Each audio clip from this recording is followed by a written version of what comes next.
মাটিতে হতে হবে না, তাহলে চুলে যেন না লাগে, চুলে আগুন না লাগে, কাপড়ের শাড়িতে আগুন না লাগে খেতে হবে।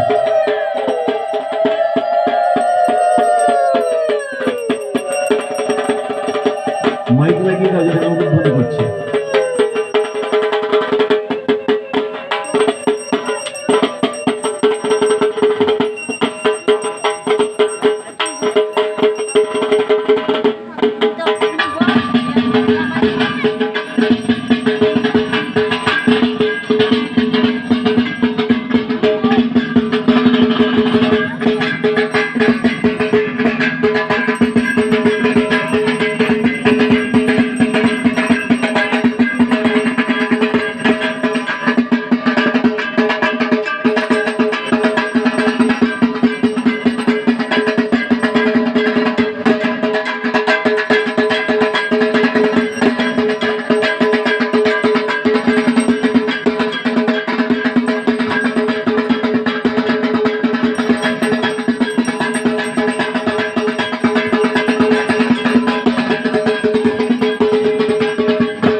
যেমন আছো এরকম বসে যাও, সোজা সোজা গোল হয়ে বসে যাও, আর প্রদীপগুলোকে গোল করে সুন্দর করে সাজিয়ে দাও যজ্ঞের চারিপাশে। থালার থেকে নামিয়ে নাও, নামিয়ে সাজিয়ে দাও সুন্দর করে, লাইন করে, যাতে দেখতে সুন্দর হয় সেভাবে লাগিয়ে সাজিয়ে দাও।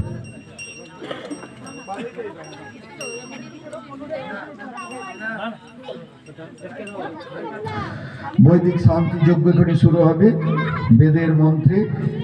প্রাচীন ভারতবর্ষে আশ্রমে আশ্রমে তপবনে তপবনে যে যজ্ঞ হতো সেই যজ্ঞই এখানে অনুষ্ঠিত হবে।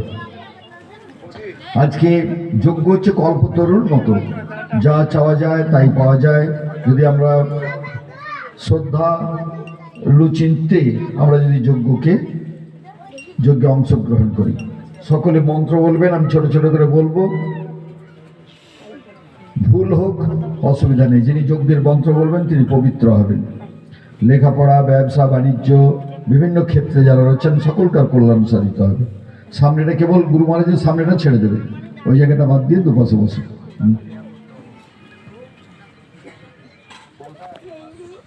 প্রদীপগুলো সাজিয়ে দেবেন সুন্দর করে, লাইন করে, যেন দেখতে সুন্দর হয়।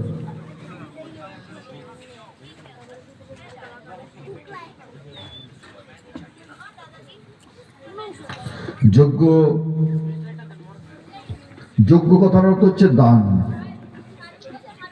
আমরা বিভিন্ন যজ্ঞের কথা বলা হয়েছে শাস্ত্রে, ব্রহ্মযজ্ঞ, ঋষিযজ্ঞ, পিতৃযজ্ঞ, নৃযজ্ঞ ইত্যাদি।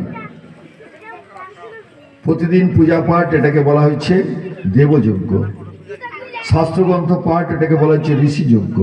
পিতামাতার সেবা করা, যাদের পিতামাতা নেই তাদের নিয়মিত তাদের যে শ্রাদ্ধ শান্তি অনুষ্ঠান তর্পণ ইত্যাদি করা, এগুলি হচ্ছে পিতৃযজ্ঞ। নৃযজ্ঞ হচ্ছে মনুষ্যতর প্রাণী যে সমস্ত রয়েছে, পশু পাখি, তাদেরকে সেবা করা, গাছপালা লাগানো, গাছপালা করা, এগুলি হচ্ছে নৃযজ্ঞ। নৃযজ্ঞ হচ্ছে মানুষের সেবা করা।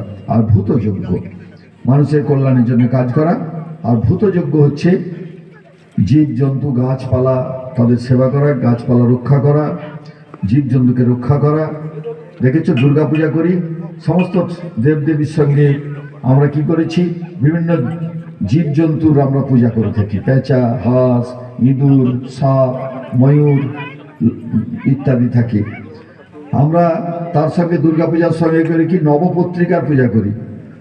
আমরা কলাবউ যাকে বলেছি সেটি নবপত্রিকা, যে সমস্ত আমাদের ঔষধি গাছ তার সেই সমস্ত পূজা করা হয় দুর্গা পূজার মাধ্যমে। অর্থাৎ